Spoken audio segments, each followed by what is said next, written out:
Welcome back ناظرین، ایک مرتبہ پھر آپ کو عطائے رمضان کی اس خوبصورت ٹرانسمیشن میں خوش آمدید کہتے ہیں. اور وقفے سے پہ جانے سے پہلے بہت خوبصورت خوشبو احسان میں ہم موجود تھے اور بڑے زبردست کلام شیئر ہوئے. اور اس پروگرام میں ناظرین کرام ہمارے ساتھ علماء کرام ہوتے ہیں اور علماء کرام سے ہم گفتگو کرتے ہیں.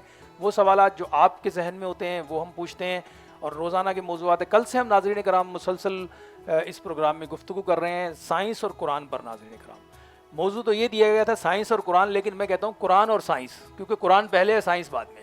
سائنس پہلے نہیں آئی ہے، لیکن یہ لوگوں نے ظاہراً اس وقت سائنس کو اتنا زیادہ اہمیت، ٹھیک ہے اہمیت بالکل ہے، ہماری زندگیوں میں اس کا بڑا عمل دخل ہے، لیکن یہ جو بھی کچھ ہے ناظرین کرام یہ سب کا سب ہمیں مصطفیٰ کے صدقے میں میسر ہے. اور یہ سائنس کے بارے میں تو میں ہمیشہ ایک بات کہتا ہوں کہ سائنس کی رفتار ناظرین کرام بہت سست ہے، بہت سلو ہے. یعنی سائنس جس نتیجے کو پانے کے لیے سینکڑوں سال لگا دیتی ہے اور وہ نتیجہ ہمیں آقا علیہ الصلوۃ والسلام کی ذات مبارکہ سے لمحوں میں عطا ہو جاتا ہے. اور آپ ذرا دیکھیں آج بھی سائنس میں گفتگو ہو رہی ہے، جو واقعہ معراج ہے ناظرین کرام، اس پہ بے شمار جو ہے اسکالرز نے، بے شمار سائنسدانوں نے کتابیں لکھی اور بہت سا اس پہ کام ہوا.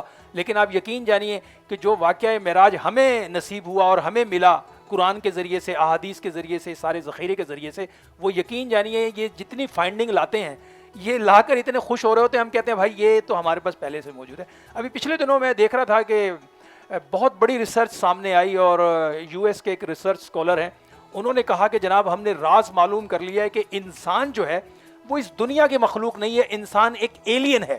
اور یہ راز ہم نے معلوم کیا اور اس پہ جناب انہوں نے بڑے آرٹیکل لکھے، بہت سارے اخبارات میں وہ چھپے اور اس میں انہوں نے بڑا ایک اپنا آپ کو یہ ظاہر کرنے کی کوشش کی کہ جناب جتنا علم ہے وہ بس ہمارے پاس ہی ہے. اور آپ یقین جانیے جب میں یہ ساری گفتگو ان کی سن رہا تھا تو میں زیر لب مسکرا اس لیے رہا تھا. میں نے کہا یہ آج کا انسان اتنی سی بات جاننے پر، اتنی سی بات کو پانے پر اتنا زیادہ مطلب ایک اس کے اندر بے چینی ہے کہ میں نے یہ راز معلوم کیا کہ انسان جو ہے اس دنیا کی مخلوق نہیں ہے، ایلینز ہے.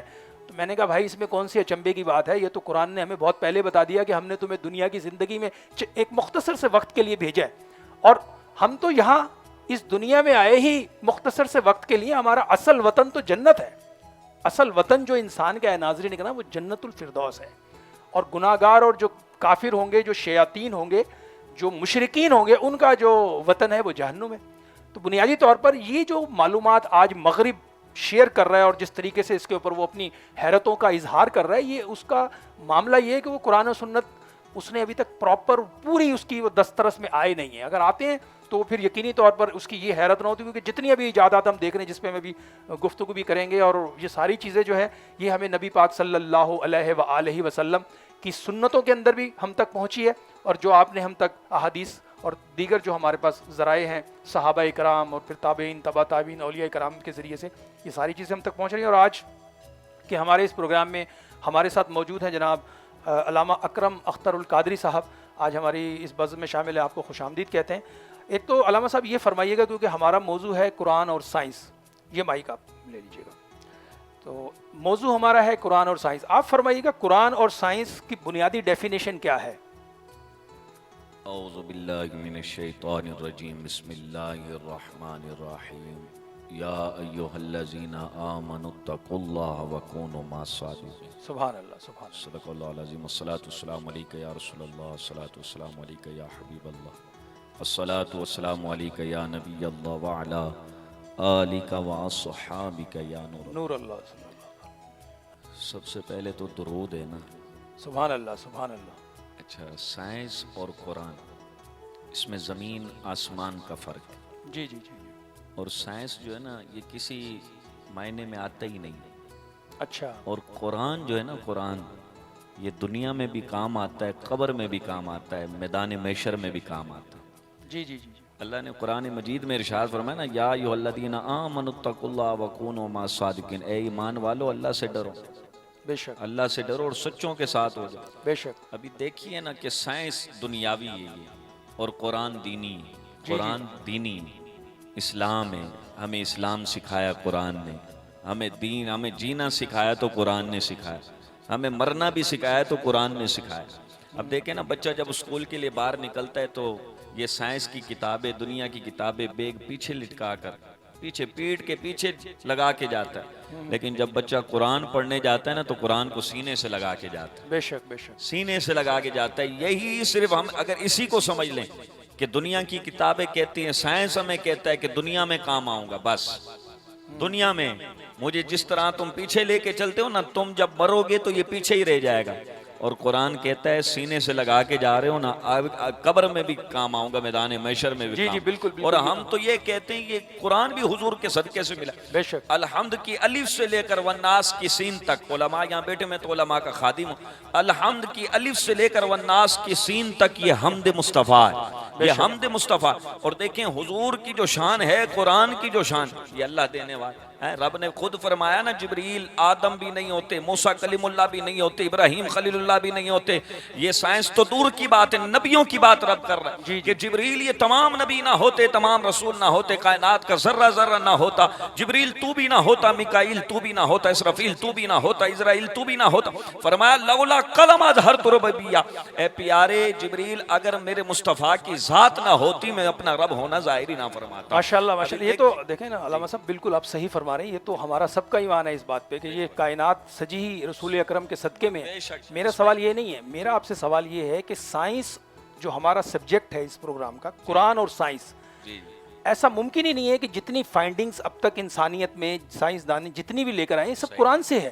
ایسا نہیں ہے معاذ اللہ کہ سائنس کوئی قرآن کے اینٹی کوئی چیز ہے، نہیں، سائنس قرآن لایا ہے، بالکل میں آپ کو بتاؤں بالکل اس طریقے پہ، ہاں، لیکن ہمارا تعلق قرآن سے، اس میں ہمارا کوئی شک ہی نہیں تعلق جو ہے نا قرآن سے، قرآن کے لفظوں سے، بالکل یہ لائے۔ سائنس بھی دنیاوی بھی سیکھیں، جی جی، دنیاوی بھی سائنس بھی پڑھیں جہاں اس دور کے اندر، اصل یہ ہے، ہاں سائنس بھی پڑھیں اس دور کے اندر، سائنس میں وہ میں کہتا ہوں ہر پروگرام میں یہی کہتا ہوں کہ دنیاوی بھی ضروری ہے، دینی بھی ضروری ہے، پر دینی کو پہلے رکھو، قرآن کو پہلے رکھو۔ سائنس ہے، سائنس اپنے طریقے سے وہ اپنے معاملات سیٹ کرتی ہے، وہ بھی حق پر ہے، لیکن قرآن بھی برحق ہے، سب سے پہلے اصل جو چیز ہے وہ بنیادی طور پر ہمارا جو سوال ہے ناظرین کرام، اور یہی ہم آپ تک پہنچانے کی کوشش کر رہے ہیں کہ قرآن اور سائنس نے جتنی ترقی کی ہے آج تک کی اور آئندہ آنے والے دنوں کی ناظرین کرام، وہ ساری کی ساری قرآن اور احادیث سے ثابت ہے، کوئی اس میں کنٹرڈکشن نہیں ہے، سوائے اس کے کہ جب تک انسان اس منزل کو پا نہیں لیتا اس وقت تک وہ اس فائنڈنگ کو جس بھی رخ پہ موڑنا چاہے